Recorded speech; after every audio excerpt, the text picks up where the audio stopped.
to give it.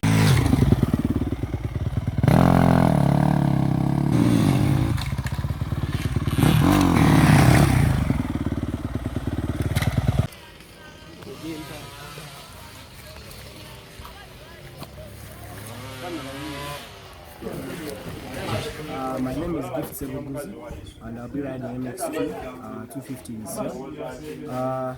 I'm looking forward for this upcoming event for my season opening, the national Uganda, the national championship of Uganda.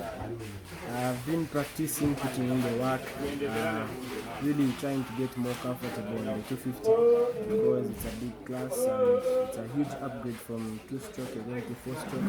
So yeah, really putting the work. I'm happy with what I've done this season. Been trying a lot, trying new things, setting up the bike. Off the bike, I've been exercising a lot, swimming, working out, just to get my body in shape. And yeah, I'm excited for the season opener. And I call my fans to come on 8th of February this week on Sunday. It's going to be fire. I'll try my best to give it all. Okay, good luck.